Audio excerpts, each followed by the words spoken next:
नमस्कार, बहुत स्वागत आपका अनादि टीवी पर। मैं हूं आपके साथ पारुल। आज बात करेंगे जातिवाद में फिर होगा फार्मूला। समाजवादी पार्टी के मुखिया अखिलेश यादव को सभी वर्गों के वोट भी लेना है और जातिवादी राजनीति भी करनी है। यादव मुस्लिम समीकरण भी बचा कर रखना है। उधर कांग्रेस के साथ फॉर्मूले को तय करते हुए जिसकी जितनी संख्या उसका उतना हक का नारा भी बुलंद करना है। इसके साथ ही टिकट वितरण में उन नेताओं को तवज्जो देना है जो पोलिंग बूथ पर सक्रिय हैं और पार्टी को मजबूत करने के लिए काम कर रहे हैं। लेकिन एक साथ ये सारी चीजें कैसे हो सकती हैं? यदि मेहनती कार्यकर्ताओं और नेताओं को टिकट दिया जाएगा तो फिर जातियों का क्या होगा? यदि निचली जाति और ओबीसी को साधा जाएगा तो फिर ठाकुर ब्राह्मण जैसी ऊंची जातियों का क्या होगा? वहीं यादव मुस्लिम के टिकट काटे जाएंगे तो इसके एवज में क्या बाकी जातियों को प्रतिनिधित्व देना संभव हो पाएगा? कुल मिलाकर 2027 की चुनौती अखिलेश यादव के लिए बहुत बड़ी है। राजनीतिक नजरिए से देखा जाए तो भाजपा हिंदुत्व के बैनर तले सभी को एकत्रित कर रही है। अखिलेश मुस्लिम, पिछड़े, दलित के साथ साथ सवर्ण को भी जोड़ने में लगे हुए हैं, इसलिए टिकट की मारामारी आगे होना तय है। शायद यही देखते हुए अखिलेश यादव ने मेहनतकश नेताओं को टिकट में प्राथमिकता देने की घोषणा कर दी है। अब देखना होगा कि चुनाव के समय ये घोषणा केवल घोषणा बनकर रह जाएगी या फिर वास्तव में मेहनती नेताओं को मैदान में उतारा जाएगा और जमीन पर काम कर रहे मेहनतकश नेताओं के फॉर्मूले में जातिवादी फॉर्मूला कैसे फिट बैठेगा। आज की चर्चा इन्हीं सवालों के इर्द गिर्द करते हैं। पहले कुछ प्रतिक्रियाएं हैं वो आपको सुनवा देते हैं। समाजवादी पार्टी के राष्ट्रीय अध्यक्ष माननीय अखिलेश यादव जी ने साफ तौर पे पीडीए का एक फॉर्मूला हमें दे करके और ये सुनिश्चित किया है कि जिस तरीके से लोकसभा के चुनाव में हम लोग ने अच्छा प्रदर्शन दिखाया और जिस तरीके से लोकसभा के चुनाव में सीट्स हमें मिली हैं, तो 2027 में वाकई समाजवादी परिवार बहुत अच्छा प्रदर्शन अपना करने वाला है, क्योंकि जनता को भी ये समझ में आ गया है कि आज किस तरीके से अनभक्ति का चादर चढ़ा करके भारतीय जनता पार्टी सारे नौजवानों और किसानों के हक को किस तरीके से मारने और कुचलने का काम कर रही है।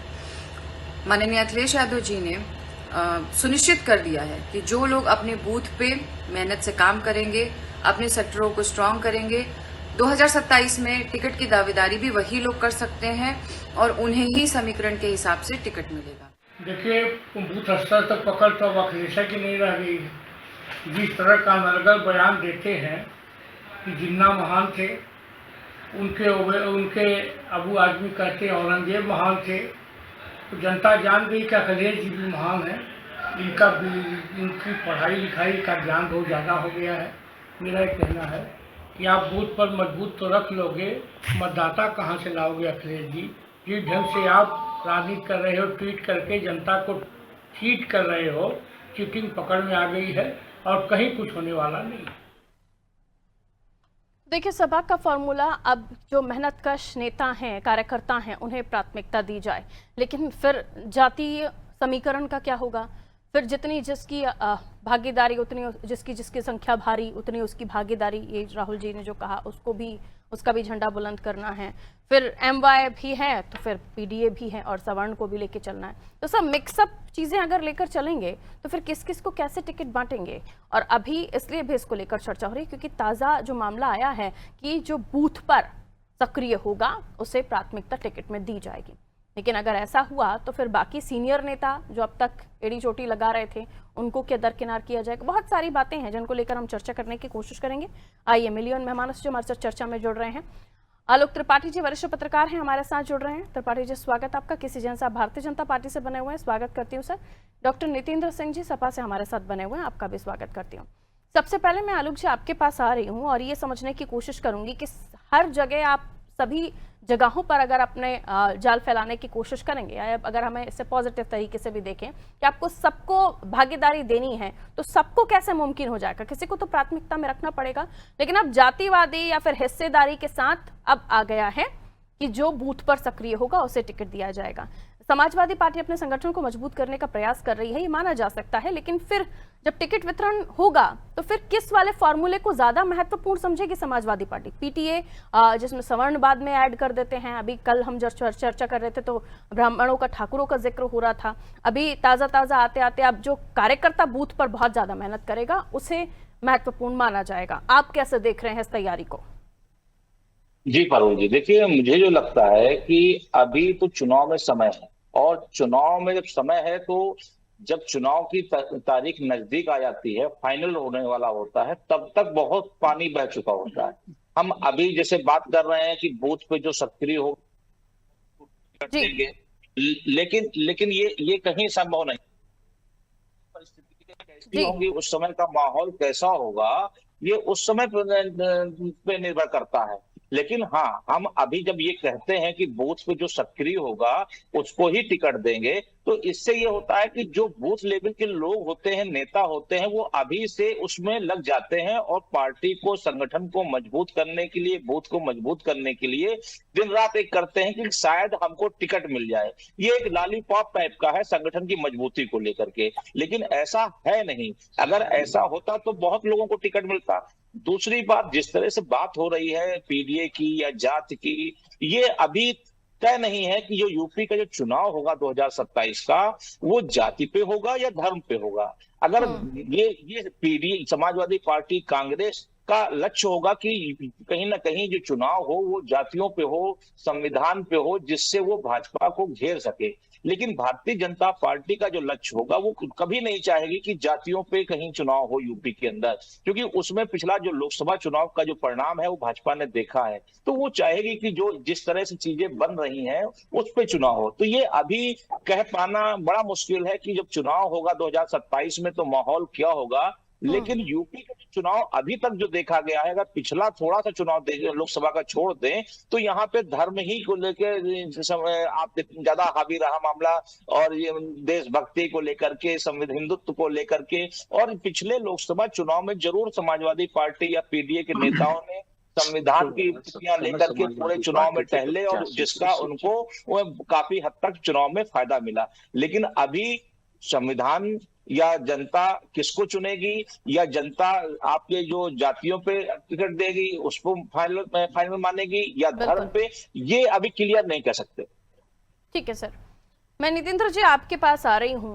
एक तरफ हिंदुत्व जिसकी बात बीजेपी करती है, और आपने मल्टीपल एक्शन प्लान तैयार किया है, उसमें और आप ऐड ऑन कर दिया है कि हम उन कार्यकर्ताओं को टिकट में प्राथमिकता देंगे जो बूथों पर सक्रिय होंगे। ये कैसे कर पाएंगे आप? एक तरफ आप जाति का चीजों का नारा लेकर चल रहे हैं, पीडीए वाला नारा लेकर चल रहे हैं, फिर ठाकुरों की भी बात करते हैं। ये मल्टीपल चीजें आप एक साथ कैसे पॉसिबल करेंगे? जी पारुल जी, देखिए बहुत महत्वपूर्ण सवाल है। समाजवादी पार्टी लगातार 1992 में समाजवादी पार्टी का गठन हुआ था, और आज 32-33 वर्षों में समाजवादी पार्टी लगातार मैदान में होती है, हर बार चुनाव लड़ती है, हर बार प्रत्याशियों को जो चयन होता है उसमें से आप देखेंगे कि ऐसी कोई जाति नहीं होती है जिस जाति के कैंडिडेट को टिकट ना मिला हो। 403 विधानसभाओं में उत्तर प्रदेश में जब चुनाव होता है तो कोई भी जाति अछूती नहीं रहती है जिसकी हिस्सेदारी ना हो, चाहे वो कुशवाहा हो, चाहे वो कुर्मी हो, पाल हो, प्रजापति हो, हो, ब्राह्मण हो, क्षत्रिय हो, यादव हो, मुसलमान हो, सिख हो, कोई भी। हम आपके कानपुर में मैं बैठा हूं, कानपुर का लोकल का उदाहरण दे दूं। हमारी एक बगल की विधानसभा रनिया, वहां कुशवाहा लड़े थे, उसके बगल में दिवाकर लड़े थे, घाटमपुर में फिर भी लड़े, तो महाराजपुर में सिख लड़ा, बिठूर में ब्राह्मण लड़ा, तो कल्याणपुर में निगम लड़ा। तो इस तरीके से हर जातियों का, बगल में पाल लड़े, दोहरे लड़े, गौतम लड़े, फिर सिकंदरा में ब्राह्मण लड़े। तो इस तरीके से हर तरफ, फिर भोगनीपुर में यादव लड़े, आगे बढ़ते तो हर जातियों को, वहां आगे बढ़ जाएंगे राजपूत लड़े, फिर और आगे झांसी की तरफ बढ़ जाएंगे तो हर जाति का, वो कहीं हमारे यहाँ चमार बिरादरी लड़ रही, तो कहीं कोरी लड़ रही, तो कहीं धोबी लड़ रहे हैं, तो कहीं धानुक लड़ रहे हैं, कटेरिया समाज के लड़ रहे हैं। तो ऐसा कोई जाति नहीं जिसमें जाति को, हाँ ये बात सही है। और जैसा कि बात को घुमाने की कोशिश हो रही कि कितने लोगों को दी जाएगी, ये सच है कि एक विधानसभा में उत्तर प्रदेश में एवरेज 300 बूथ होते हैं, किसी में कुछ कम, किसी में कुछ ज्यादा, औसत 300 के आसपास होते हैं। तो 300 लोगों को तो टिकट नहीं मिलती ना। लेकिन जो लोग कार्यकर्ता मेहनत करने वाले होते हैं, जो जनता के बीच अपनी एक पहचान बना करके लाते हैं, समाजवादी पार्टी उन्हीं में से किसी को टिकट देती है। और ये तय है, और आगे भी हमेशा हमारे कार्यकर्ता चुनाव में मेहनत कर रहे हैं, और जो कार्यकर्ता अच्छे से मेहनत करके अपने आप को जनता को भी साबित करेगा। हमारी टीमें सर्वे करती, और सर्वे के बाद प्रत्याशी का नाम तय होता है। पिछली बार हमने बिल्लौर में एक प्रत्याशी दिया, मात्र 2 साल की मेहनत और बहुत कम उम्र की महिला प्रत्याशी, गौतम जाति से, चमार बिरादरी से थी। मात्र मैंने उसकी पार्टी में भर्ती कराई थी 2019 के लोकसभा चुनाव में, और 22 में वो प्रत्याशी हो गई। ऐसे बहुत सारे कार्य, क्योंकि उसने 2 साल कोरोना काल में इतनी मेहनत की है कि एक बूथ पे कार्यकर्ता तो अभी के साथ जा करके मेहनत करना, तो ऐसे कार्यकर्ताओं को टिकट मिलती है। जी जी जी जी पारुल जी, अखिलेश जी ने जो कहा कि जो सक्रिय बूथ पर सक्रिय कार्यकर्ता होगा प्राथमिकता उसे दी जाएगी, यानी अब ट्विस्ट हुआ है सपा में, अब आप सक्रियता के आधार पर टिकट बांटेंगे, क्योंकि पहले जातियों के आधार पर टिकट बांट रहे थे। जाति प्लस सक्रियता दोनों होती है। ऐसा क्या है कि किसी जाति में सक्रिय लोग नहीं है क्या? जो हर जाति का समन्वय होगा, हर जाति का प्रतिनिधित्व होगा, क्योंकि ये हम लोग और फिर जनसंख्या भी तो देखा जाता है ना, उसकी उतनी भागीदारी। जी पारुल जी, मैं वही साफ कर रहा हूँ कि एक तो दोनों फार्मूले हमारे साथ चलते हैं, जिसकी जितनी हिस्सेदारी उसकी उतनी भागीदारी। तो उत्तर प्रदेश की 403 विधानसभाओं में सभी जातियों का समन्वय होगा।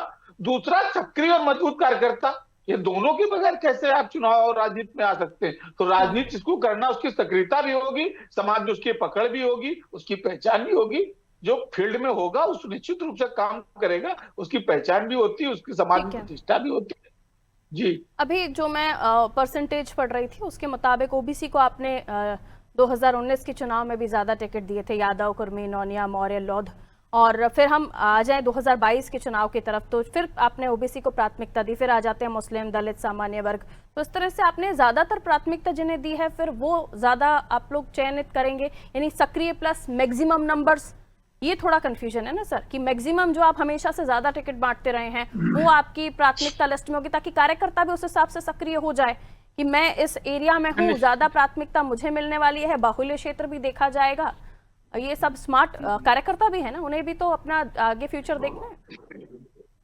निश्चित रूप से पारुल जी, देखिए आपने अपने सवाल में ही उत्तर भी दे दिया कि आपने कहा पिछड़ों को ज्यादा दी, समाज में उसकी ज्यादा हिस्सेदारी है।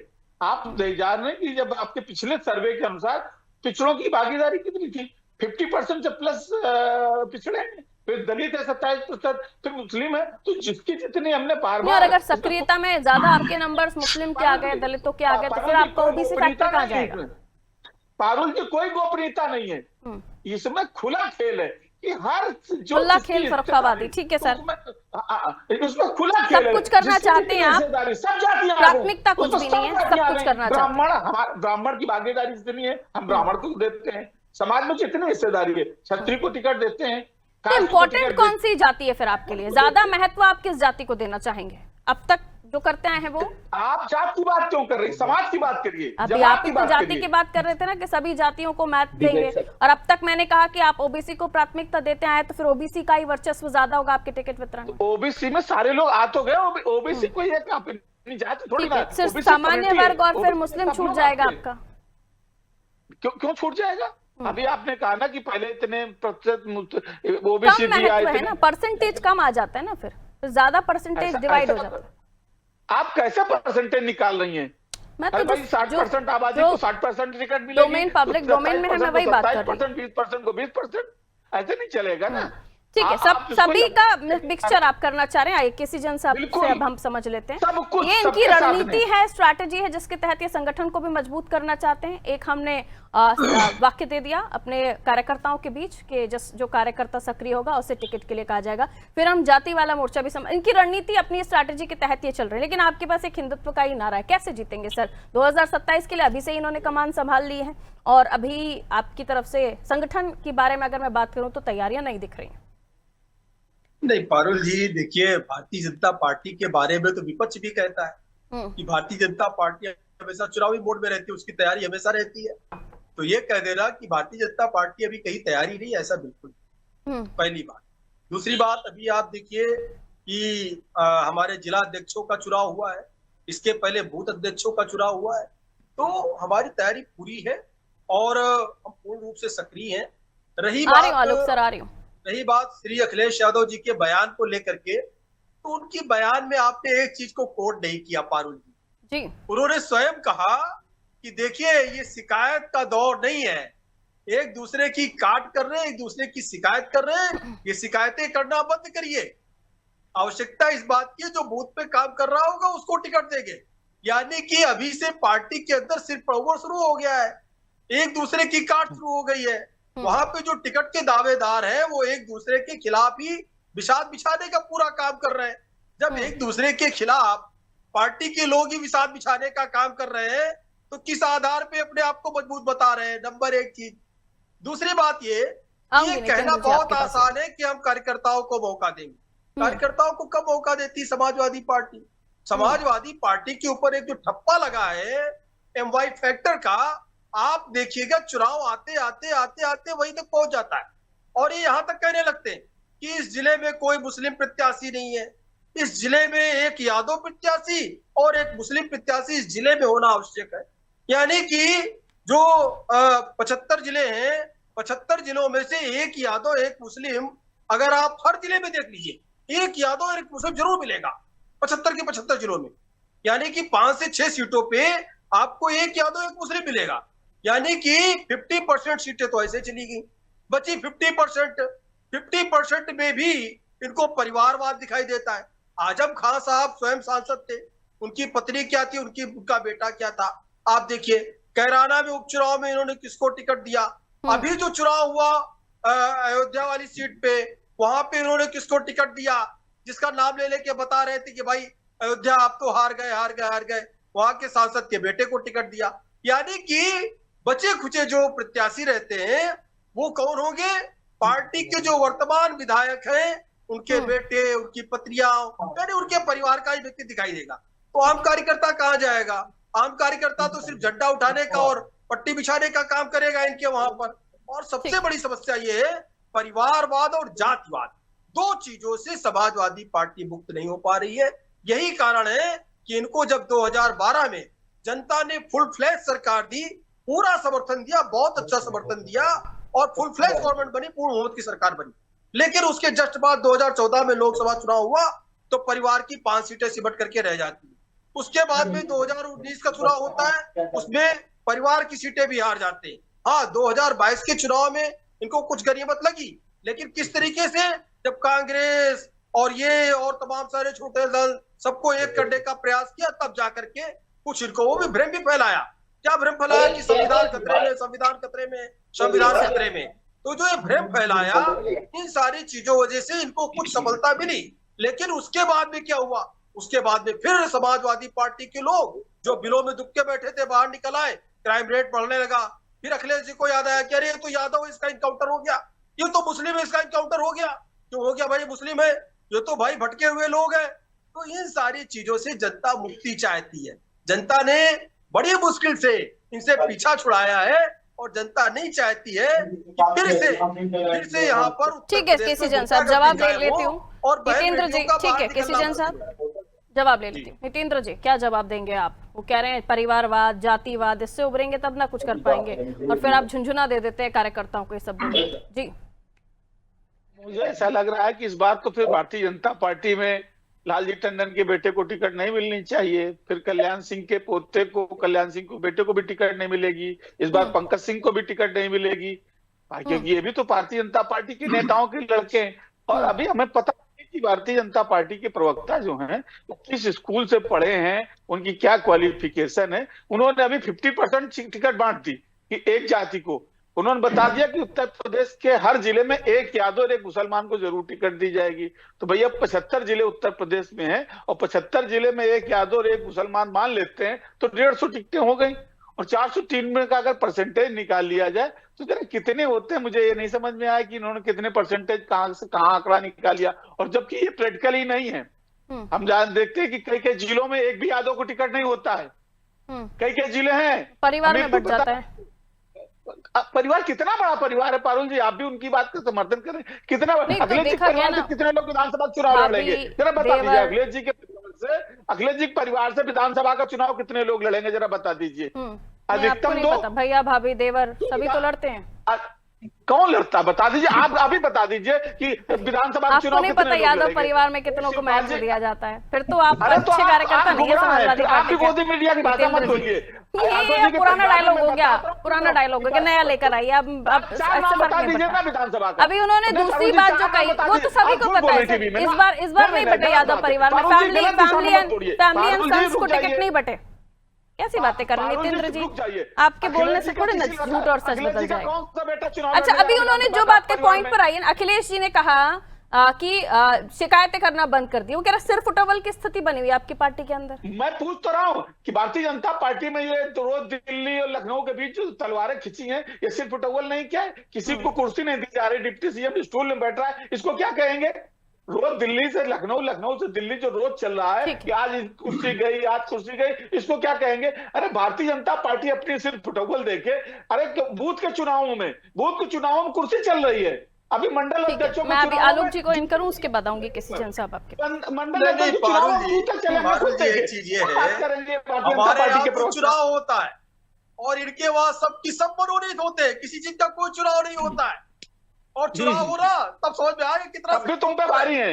इनके यहाँ चुनाव होता है, इनके यहाँ मर्यादा का ध्यान, मर्यादा का ध्यान रखिए, भाषा की मर्यादा का ध्यान रखिए। बेटा, अरे अभी लोकसभा में हार के, अभी लोकसभा में बताइए, अभी लोकसभा में पीटे गए, लोकसभा में जनता ने बेटा बेटा लोकसभा में जनता ने पीट के भगा दिया है, कोई राज्यसभा लोकसभा में जनता ने पिटाई की, अभी अकल ठिकाने नहीं आई है। अरे जनता ने लतिया के बाद काम का तो लतिया के बाद भगा दिया जनता ने ऐसी पिटाई की कि 2017 के बाद इस तरीके की भाषा का अभी जनता ने पीट के भगाया है, इस तरीके से भाषा का इस्तेमाल मत करिए। अभी जनता ने पीट के भगाया है, प्रदेश से भगा दिया, अभी थोड़ा सा भाषा की मर्यादा का ध्यान रखिए। भगा दिया, पीट के आलोक जी को इन कर रही हूँ, रुक जाइए, दोनों रुक जाइए। अभी उत्तर प्रदेश की जनता ने लतिया के लोकसभा में भेजा है। अरे 2012 के बाद कोई लायक नहीं बचे, मुंह दिखाने के लायक बचे।